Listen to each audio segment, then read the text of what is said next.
Taigi ketvirtoji diena, šiandien laukia mūsų 174 km greičio ruožų, pervažiavimai ten apie 20 km.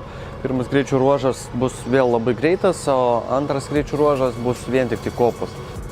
Ir tada sekantis eina nakvynė dykumoje ir vėl du greičio ruožai – dykumų ir greičio. Tai reikia, kadangi būsime be servizo, be nieko, reikia techniką kuo atidžiau saugoti ir atvežti ją į finišą.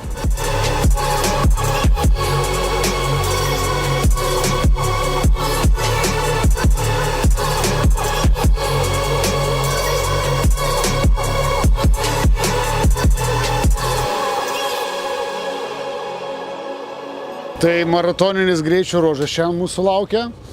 Ką tai reiškia? Tai reiškia, kad po pirmo greičio ruožo dar turėsim valandą į serviso, tuomet du greituminiai ir naktis be mechanikų dykumoj, be ryšio, be interneto, be Facebooko, be postų, be nieko. Tai labai atsiprašome už šiokį tokį, kaip sakant, informacijos stoką, kurie jūsų laukia, badas, alkis, bet paskui su kaupu visą tai sugrąžinsime. Ką reikia, svarbiausias dalykas, ką reikia paimti greituminį ruožą, tai štai šitų dalykų. Zip-zipai, straipai, užveržėjai, kiekvienas vadina kaip nori, bet pusę keturračio galima susiremontuoti.